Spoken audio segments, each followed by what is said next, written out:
welcome to the channel. It's Adam ND72, and we're back in the garage with the SLK32. So what we're going to do today, it's this one's not really going to add any performance, but it's going to help drop my air intake temperatures extremely. So as you know with the car right now, I got the needs wings, the heat exchanger up front, which dropped my air intake temp extremely. I got a split cooling system, but I got no reservoir or anything right now, so it's just been running off of what's in the system and what goes through the cooler, which is okay. What I've been wanting to do, which a lot of people do, is right here. Bam! I got a custom built ice tank. Pretty nice. And if you look at it, it's got the cap on it. It's got a, where's the pump? Right there. Aurora 2000 pump in there.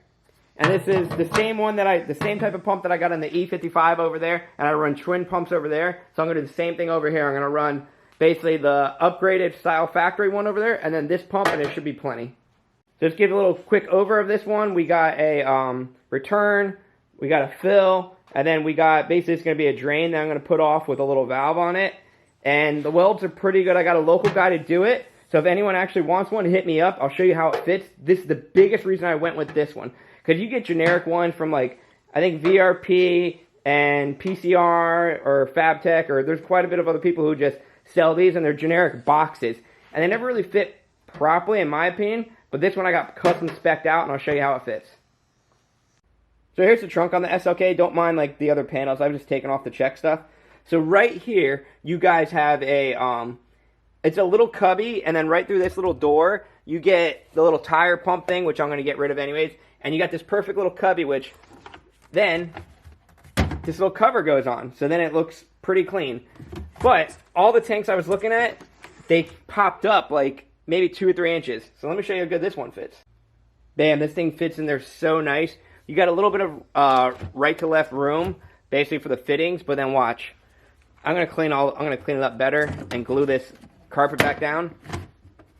But this lid fits perfectly right in there, even with the cap and all that stuff. Then I got my full trunk back up, and it's so nice, and it locks in and everything, and it'll sit on the hinges. I just got it out because when I install it, I want it to be off the side, but I am so happy because all the other tanks, you were up, I think, like about an inch or two if you want to go anything bigger than 3 gallons. So this one's going to be roughly, I'm going to measure it out right now and actually do the formula. So we're going to go to that clip right now. Alright, so with the tank I kind of wanted, I was looking, the only ones that really kind of fit, a lot of people sell like 3-gallon tanks. I didn't really want that. A 5 and 7 is kind of average. So now with this custom one, we're going to see how many gallons we can actually fit in the tank by just doing simple math. I'm going to use my handy dandy calculator just to make it a little bit more quicker. So the numbers you got to work with are the cap. 14, 12, and 7.25. So you're going to times them all, which will be 14 times 12 times 7.25, which should equal 1218 cubic inches. So now to get from cubic inches to gallons, you got to then divide it by, let me try to remember, I think it's 231. 231. So now we divide that number by 231, and that should equal 5.27 gallons of water that will even fit in this tank. So, not bad, not bad. And then you got the pump. Once you put the pump in there, I'm not going to do the measurements on the pump, and it'll actually displace part of the water. So I should still have a 5-gallon tank. I'm just going to say it's going to be a quarter, if even, of how much room that pump inside there works out. So if you don't do an in-tank pump, you would actually get 5.27 gallons in that whole tank, which should be plenty to keep this cool and enough to throw ice in there and everything. So very happy with it. Alright, back to the video. So with how much that holds, I think it's going to be great. Plus I'm going to get a little bit extra fluid that will be going to the lines. That should add an astronomical amount of cooling to this car for recovery time and keeping it cool. And now I can throw ice in there and I can drop my air intake temps. Because right now I'm roughly 15 degrees above ambient temperature. Like basically driving, and even after I do a pool, that's what it drops to. And even at a pool, I think it was 30 degrees above ambient temperature at the high. And we're running in like 90, 100 degree weather outside, so everything gets pretty heat soaked in the car, so I'm hoping this will drop it down to extremely. So the fittings I picked up, you can probably order these offline. I just went to my local place because I wasn't sure. So this is an 8AN right here that goes on, and then this barb will go right into a 3/4 hose. So I got, I don't know, like a couple feet of a 3/4 hose right around here. Right here. And then it goes right in, and I'll crank it in. It fits pretty snug. So we're going to use these. One thing I do have to do with the tank, so what I'm going to do for where the lines are going to go out, if you look, you also got this little cubby right here. Sorry for that. I cleaned some stuff out, and then I'm going to drop it right down there. So you don't see any of the lines anywhere. And then I'm going to run it all the way, sorry for the glare of the sun. I'll run it all the way underneath the car up, and then it'll go right into these. I'm most likely going to do something with the line, so I'm going to rip off the bumper and move the lines around. Sorry for like the hood prop. I just couldn't get the hood all the way open because the garage, right, just how I have it sit. But we're going to start wiring it up and drilling it in and get it all in, and pretty nice. Alright, so we got it kind of mounted literally just with the 2 bolts there. 2 bolts there. It's not tightened down yet, but still it's pretty up and snug. So I got the hoses. I drilled 2 holes, one there and one there. Also, what I'm seeing over here that I'm kind of getting a teeny kink right here, so I'm going to go buy a 90 fitting to make that like super smooth. These went on really good. I still got to do the dump for the drain, which that's not gonna, I'm literally just going to drill one random hole. I just want to make sure I get all these bends good, because I'm also going to have to I'm probably going to get a 90 to make this more clean and run it all the way around. But I showed you how I did it up front really quick. So normally, how this goes is this part, if you can see it, this part shoots in to your intercooler or your heat exchanger right there. Right? Yeah, right there. So all I did was take this line, which then goes right to the intercooler or the heat exchanger. This line is from the one that the pump shoots out. And then the one that now goes into this pump is the return. So I'm running twin pumps just because I think it's going to be a lot more efficient. And if one pump starts getting weak, the other one will pick it up. So we got the Roar 2000 that is feeding the system, goes through the heat exchanger, bam, bam, bam, then goes up to the intercooler, comes out of the intercooler, and then goes to the intake side of the factory style pump, and then that goes out to the chute to the return over here. I'll draw a whole diagram, and I'll put it in the clip right here. Alright, so how we have the routing is we got the intake pump in the trunk, and then that pumps from the pump all the way up to the top part of the heat exchanger, and then shoots down to the bottom part of the heat exchanger that goes into the intercooler underneath the supercharger, which then gets hot, goes to the secondary pump, and then pumps it back into the ice tank. So I was looking at a couple people, I saw other people flip this. We'll basically do it pumping into the bottom of the heat exchanger, and then shooting down.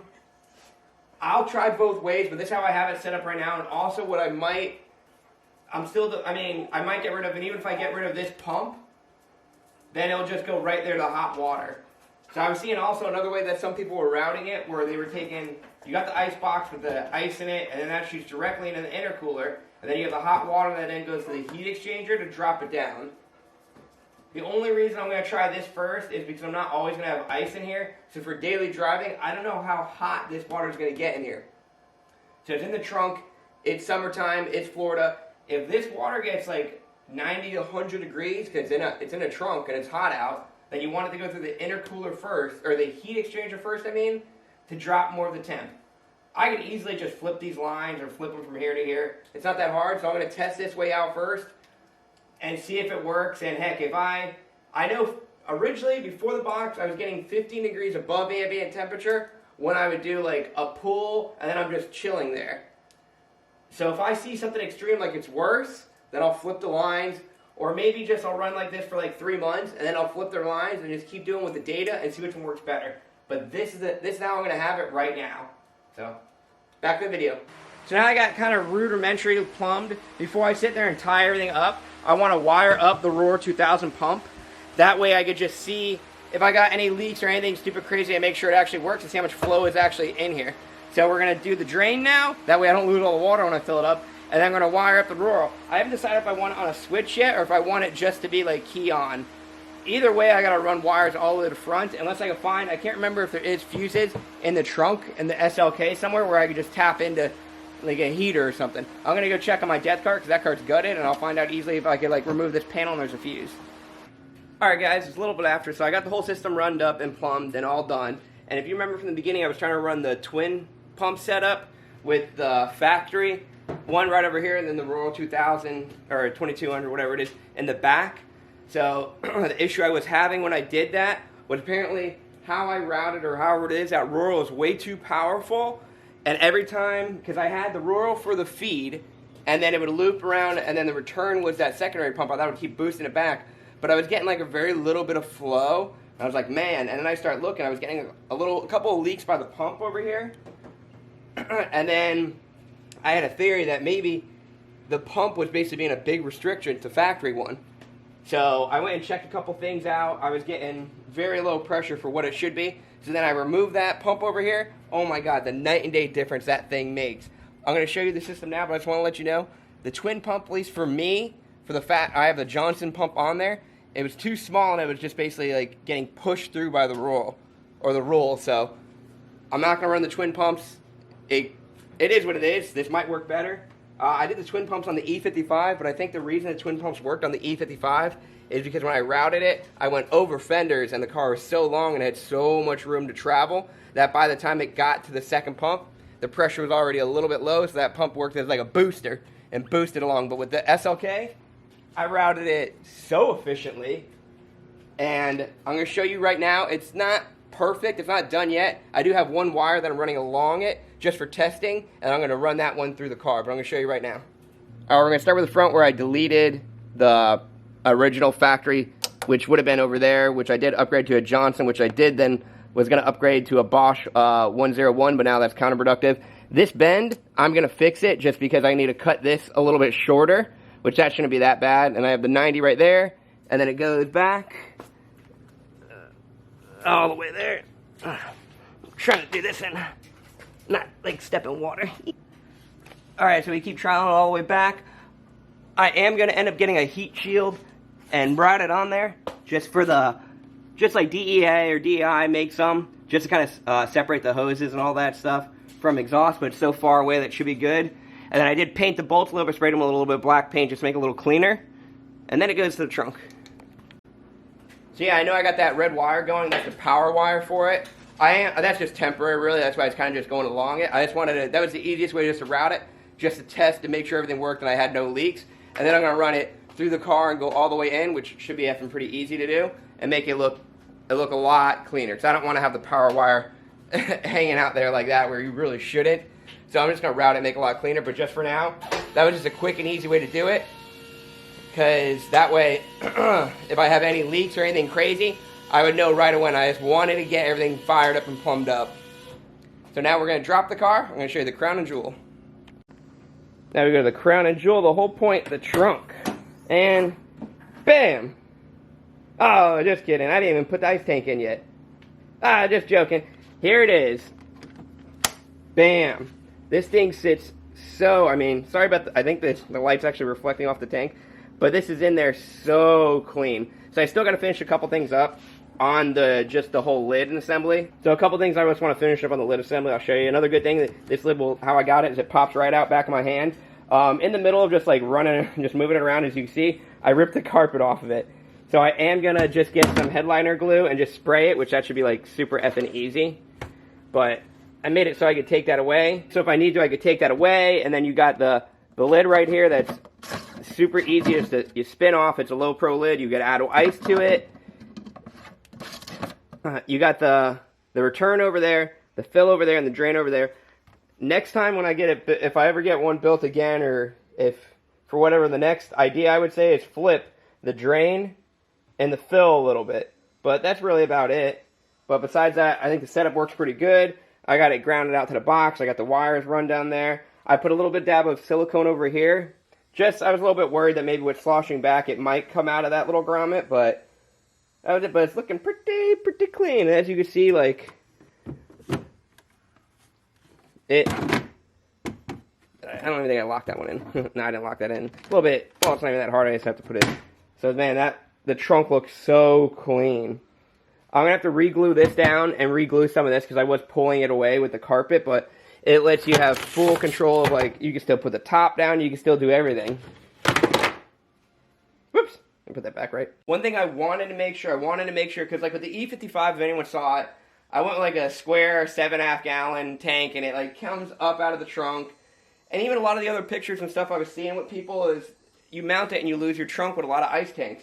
So this one that I got that's custom made, that fits perfectly in that hole. It's not a standard square, it's like a rectangle, so it's flatter, and it goes, as you saw, it fits perfect on everything. And it gives me the full access of the trunk with this car. This car doesn't really have that big of a trunk, so I didn't want to really lose any of the space, or it becomes not something I can go to get groceries with. Because right now I go to groceries, like, look at all this room I got for activities. And I can still put the top down. That was the other issue I was seeing with some of the tanks I was measuring. They were going to, like, hit over here, and I just didn't want to damage anything, so I wanted to keep it clean and look stock. And no one's effing wiser that I got an ice tank back there. So I could just be like, oh, nah, standard cooling, or it's a standard this, blah, blah, blah, blah, blah. Pretty nice. Also, with the ice tank in the back, why I also recommend it, is it puts more weight in the rear for you. So I'll do all the measurements and everything. I'm going to probably put a clip right about here. So this is fast measurements, like I said before, are going to be 12 inches here, 14 length, and 7.25 height. And then you'll have your little lid there and your 2 tabs. Pretty straightforward. But it works pretty good, so I'm going to fire it up now, and I'm going to show you how much flow is still back there. Also, how I have it rigged, it's on key on. So you put the key on and it comes up. See, let's go up there. Yeah. Man, I tightened this a little much. Yeah. I don't know if you can see in there, but man, it's cooking with flow now. I guess just pushing it all the way in, so it's working perfect for me. I might get a different lid, or maybe I'll paint this whole box to make it black. I'm probably going to paint it eventually, make it black, and then also like insulate it and make it like a lot nicer. But man, I'm so happy with it. I still just got to clean up the carpet, that stuff, but not bad at all. Also, I did a couple tests. So with this car, with the pump on and nothing running, with the battery I have, which this will vary from everyone else, it will go over an hour of running it. And somebody asked, why do you want to do that? The biggest advantage of that is, say you come home and you're about to work on your car or something, you put a fan in front of it, you turn that pump on, it drops the temps of that supercharger extremely. And in that hour, the battery still had 12 volts, still has plenty of power to fire up the car, you're not really killing anything. If I go to a smaller battery, maybe it won't last an hour. And also the benefit of that is when I go to the track or something, I can just sit there, like say I'm in the staging lanes or waiting in between rounds or on the autocross track or wherever I decide to like start tracking this car again, I could turn that pump on, put some like even more ice in there, and it'll just cool that supercharger right back down. So I'm pretty happy with it. Alright guys, so we're going to take the car for a test drive right now. We did like 3 or 4 pulls already. We got the AC on. It's 92 degrees. And we're at 99 air intake temps. So like, what is that, like 7 above ambient? We're gonna do a few pulls. Let me shut the AC off then.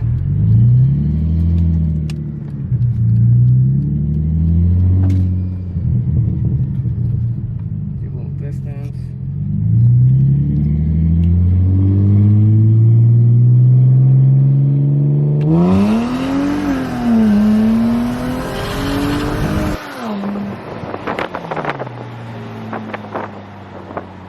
I think we shot up to, I don't know, maybe that was 130.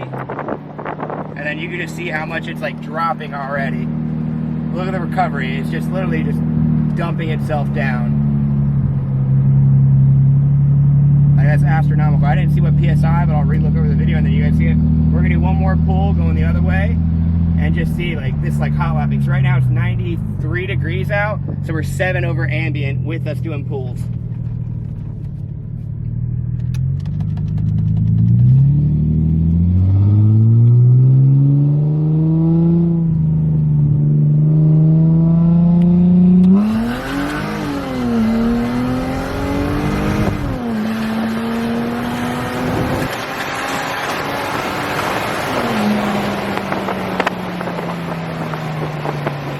Now we hit up to like 142, I think, ambient, or so that's about 45 and change above. But geez, look, it just drops. Not bad, not bad. So we're gonna head back home now and put the car away. So guys, I hope you liked the video. This was Adam with ND72. Make sure you guys hit that like button, throw a comment down, subscribe, maybe share it to your friends, and also if you need, I got like 3 Johnson pumps that I'm going to be getting rid of now. I also got a brand new, and the 3 Johnson, 2 of them are brand new, one's used. And I also got a brand new Bosch 010 pump that I'll be selling because I like this setup so much. I don't think I'll be going back to the other side. So if you want one of those pumps, hit me up. I'm going to sell them like cheap. I don't even remember what the Bosches or Johnsons go for, but right now they're just sitting at my house. So the Bosch one's brand new. I think I have 2 brand new Johnsons and 1 used one, and the used one worked perfectly fine. I just basically upgraded and went to this setup. So have a great day, guys. Hit me up. See you later. Lady. Wake up, wake up, wake up. Wake up, wake up, wake up. Wake up.